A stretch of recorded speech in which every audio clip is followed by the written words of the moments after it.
Salut à tous, aujourd'hui on va se mettre au clair sur la deuxième vague et sur le couvre-feu. Au moment de la première vague de Covid, on était très mal préparé.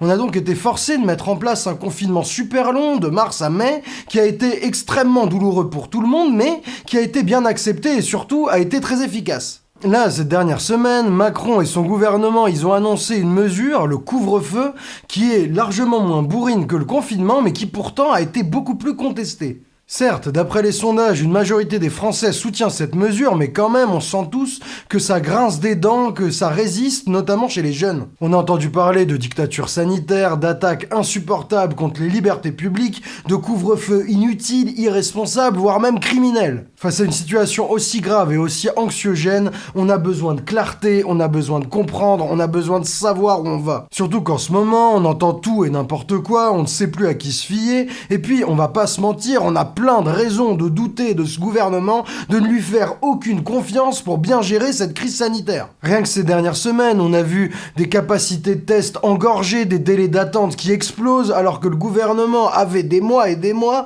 pour mettre en place un système de test qui fonctionne. D'où la question de cette vidéo, le couvre-feu que nous impose le gouvernement, est-ce que c'est une décision qu'il fallait prendre ou pas? Est-ce qu'on va vers la dictature sanitaire? Et puis en creux, si on répond à tout ça, qu'est-ce qu'il faut faire aujourd'hui face à l'épidémie? Vous nous connaissez, on se base sur les faits et sur les meilleures études scientifiques disponibles pour construire notre avis et nos réponses, et puis vous savez, on est difficilement suspect d'être des fanboys de Macron. Notre but à tous, c'est pas juste d'avoir des certitudes, c'est de comprendre, et vu la gravité des enjeux actuels, je crois qu'on a tous bien besoin de quelques éléments factuels, et c'est le but de cette vidéo. Premier point, aujourd'hui, la deuxième vague, c'est une réalité.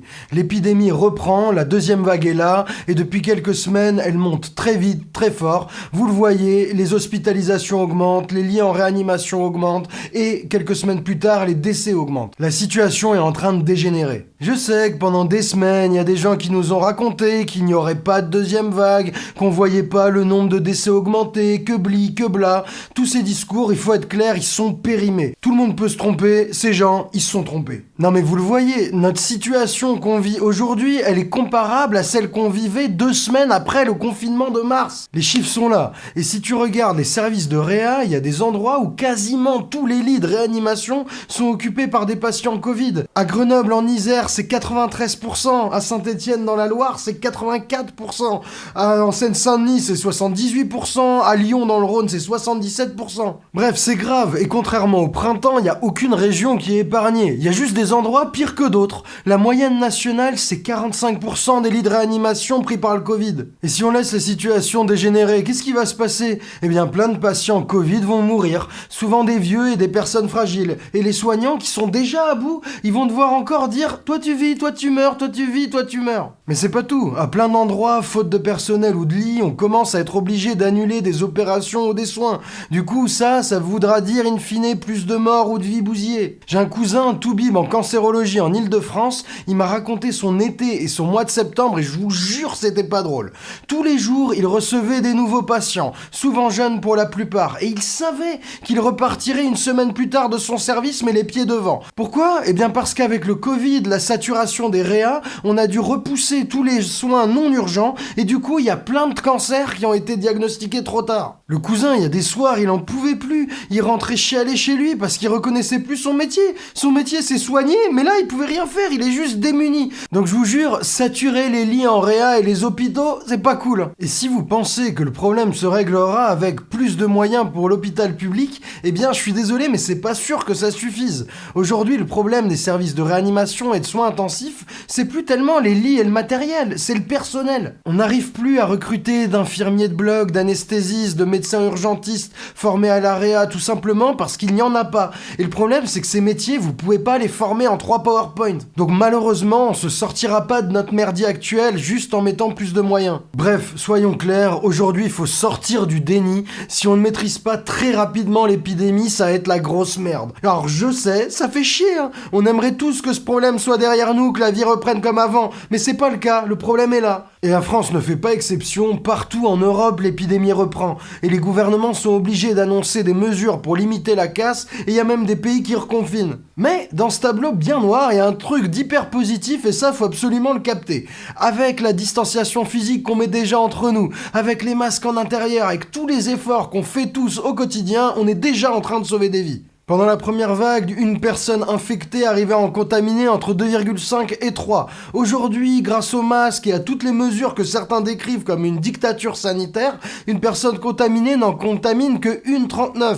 1,39, c'est évidemment déjà trop, faudrait que le chiffre soit en dessous de 1 pour maîtriser l'épidémie et diminuer le nombre de cas, mais ça montre que les efforts qu'on fait tous, ça fonctionne. Alors oui, je sais, c'est pénible, oui, on voit pas l'utilité de tout ce qu'on fait immédiatement, oui, certaines mesures, comme le masque obligatoire à l'extérieur, elles sont critiquables, je sais bien, mais derrière tous ces petits efforts, derrière ces sacrifices qu'on est en train de faire, c'est sauver des vies, c'est protéger des personnes vulnérables, on est en train de se montrer solidaire à la hauteur de notre humanité. Faut qu'on soit fiers de ça. Mais malheureusement aujourd'hui, nos sacrifices ne suffisent plus. Quand on regarde l'épidémie, on voit qu'il va falloir limiter encore davantage le nombre de contaminations. Et pour ça, il n'y a pas de secret, c'est simplissime, mais c'est dur.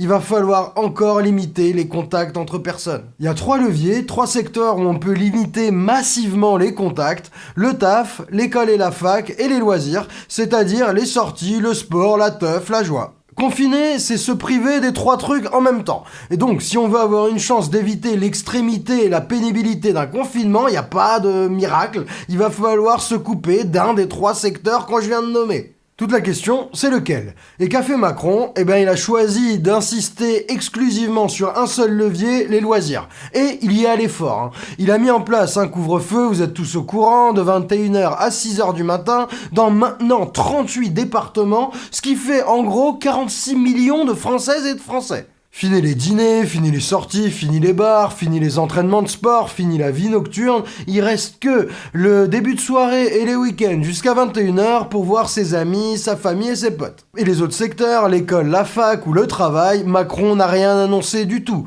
Pour lui et son gouvernement, c'est safe, c'est sans risque, on y respecte des fameux protocoles sanitaires. Tout mettre dans les loisirs et laisser le taf et l'école tranquille, ça a l'air disproportionné et injuste, ça a évidemment nourri des critiques contre le couvre-feu. Il y a 2 arguments principaux, le premier c'est que le couvre-feu ne se justifie pas, il n'y a pas de deuxième vague, bon ça on vient de voir que c'est complètement faux, next. Deuxième argument pour questionner le couvre-feu, c'est de se dire que la sphère privée finalement, elle est pas si contaminante et que l'essentiel des contaminations, ça se produirait au taf ou à l'école. Cet argument, il s'appuie sur un graphe qui vient de Santé publique France et de ses points hebdomadaires, un graphe qui montre où se trouvent les clusters, c'est-à-dire les groupes de contamination de plus de 3 personnes. On voit que les entreprises et le milieu scolaire concentrent presque la moitié des clusters, alors que la sphère du loisir et la sphère privée, c'est un cluster sur 6. Quand tu vois ce graphe, t'as vraiment envie de te dire, mais pourquoi tu me fais un couvre-feu hyper relou qui concerne qu'un cluster sur 6, alors que tu laisses tranquille près de la moitié des clusters? Le problème, c'est que ce tableau, il compte les clusters, pas les contaminations. L'immense majorité des contaminations se produisent sans que les agences de santé ne parviennent à en identifier le cluster. C'est bien simple, ce tableau, il ne compte que 5,5% des contaminations au coronavirus. C'est vraiment ridiculement peu. Et même les clusters identifiés dans ce tableau, il y a de grandes chances qu'ils sous-estiment les contaminations dans le milieu privé, les soirées ou les teufs. Si t'as un cluster au taf, à la fac, en EHPAD, dans des milieux où les mêmes personnes se croisent tous les jours, eh bien c'est facile de les identifier. Mais si t'es sorti dans un bar en août, si t'as fait une soirée en septembre, comment on va identifier qui y avait dans ce cluster? Même toi, tu sais pas qui y avait.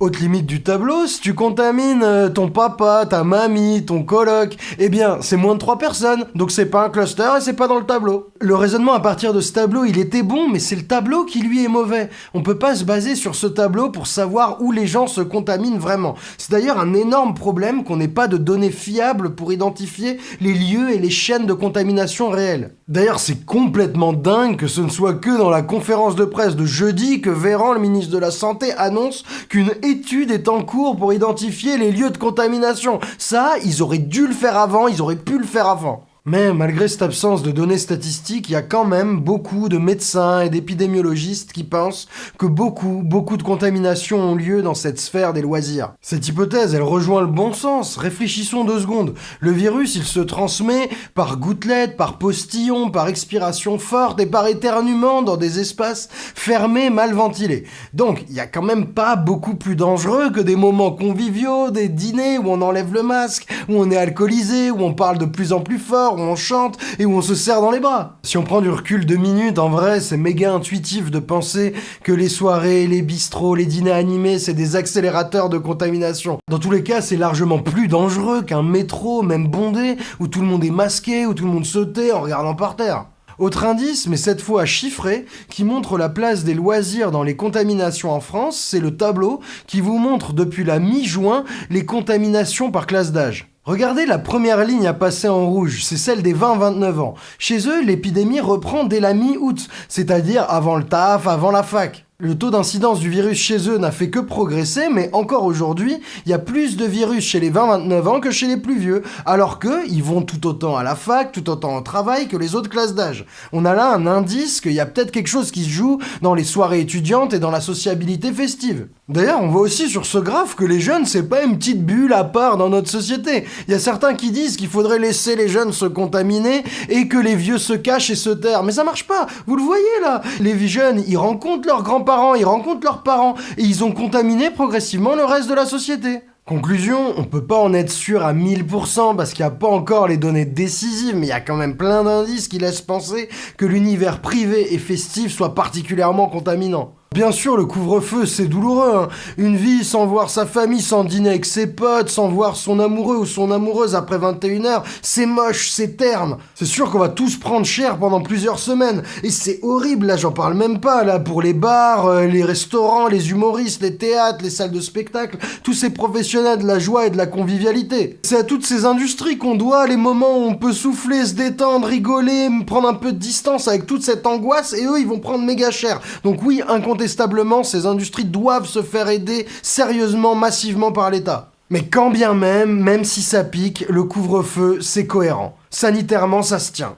Ça a été mis en place dans d'autres pays, la Belgique, la Slovénie, certains coins d'Italie, ça a marché en Guyane, et en plus et surtout, ça permet d'éviter un reconfinement complet. Oui, un reconfinement, c'est un couvre-feu, mais H24 et 7 jours sur 7. Mais maintenant qu'on a dit ça, est-ce que Macron a raison de dire que l'école et le travail, c'est sûr, c'est sans risque, parce qu'on a mis des bons protocoles, et que donc, faut absolument pas y toucher? Non, là, nous, on trouve que Macron se plante. Certes, il y a moins de risques de contamination au travail qu'en gros stuff ou un dîner animé, mais faut pas se leurrer, hein, les protocoles sanitaires, ils sont loin d'être parfaits et parfaitement respectés. Il y a plein d'occasions de se refiler le virus au travail, déjà quand tu mets plus ton masque, hein, aux pauses café, aux pauses clope ou aux pauses déj, et les moments où t'aères pas assez ton univers de travail, où tu désinfectes pas, il y a tout un tas de moments. Il y a une solution évidente pour éviter l'essentiel de ces risques de contamination au taf, c'est le télétravail.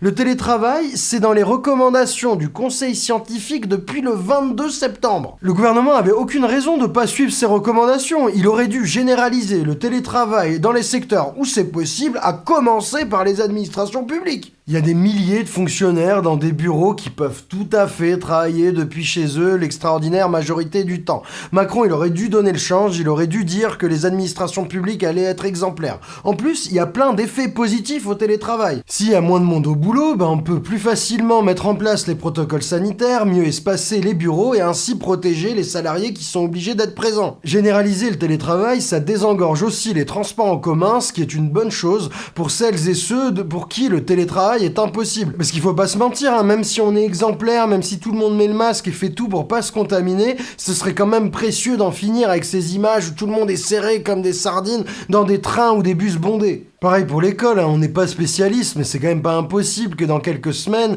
il faille cuter des cours pour les faire à distance, refaire des demi ou des quarts de groupe, voire prolonger des vacances, tout ça pour diminuer les contaminations et contenir l'épidémie. Donc non, le gouvernement n'en fait pas trop, il en ferait même selon nous pas assez. D'ailleurs, il y a d'autres pays, comme l'Allemagne par exemple, qui réagissent bien plus tôt que nous. En ce moment, il y a plein de gens qui sont dans le même délire de déni que début mars. Il y a plein d'endroits où les lits de réanimation sont saturés de patients Covid. Tous les indicateurs sont au rouge. Et il y a des gens qui hurlent à la dictature sanitaire pour une mesure infiniment moins contraignante que le confinement et qui, en plus, risque de se révéler insuffisante. Instaurer un couvre-feu, limiter nos loisirs, nos déplacements, augmenter le télétravail, mais c'est pas de la dictature sanitaire. Ça s'appelle être solidaire, ça s'appelle faire société. Se contraindre chacun, faire des efforts pour ne pas être celui ou celle qui va mourir ou faire mourir quelqu'un du Covid ou de la saturation des réas, c'est pas de la dictature sanitaire. C'est pas une privation injustifiée de liberté. C'est juste de la solidarité. C'est juste mettre 3 secondes son égoïsme de côté, même si c'est dur pour se protéger les uns les autres.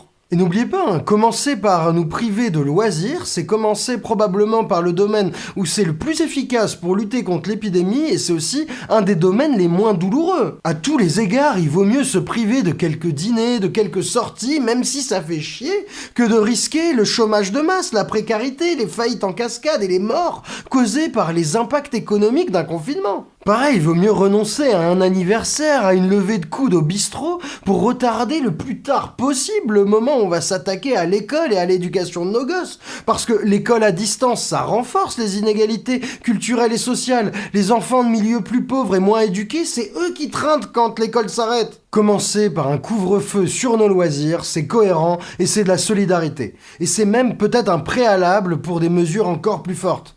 Si la situation continue à empirer, faudra s'attendre à un couvre-feu qui démarre plus tôt, à, je l'espère, du télétravail, à des classes qui se vident mais le plus tard possible, voire même, si jamais il n'y a pas d'autre recours, à un reconfinement. Mais faut pas finir sur cette note si négative. En vrai, faut qu'on se félicite. C'est pas de notre faute si le virus il nous remet un coup dans les gencives. Chacun, chacune dans sa vie et collectivement tous ensemble, on a beaucoup donné ces derniers mois. On a puisé dans nos réserves, on a fait des efforts, on a fait des sacrifices et on a sauvé des vies. Mon cousin a pleuré en annonçant à des gens qu'ils allaient crever, mais si on n'avait pas fait tous ces petits gestes, tous ces efforts qui cassent les couilles, c'est des milliers, des dizaines de milliers de morts qu'on aurait enterrés en plus.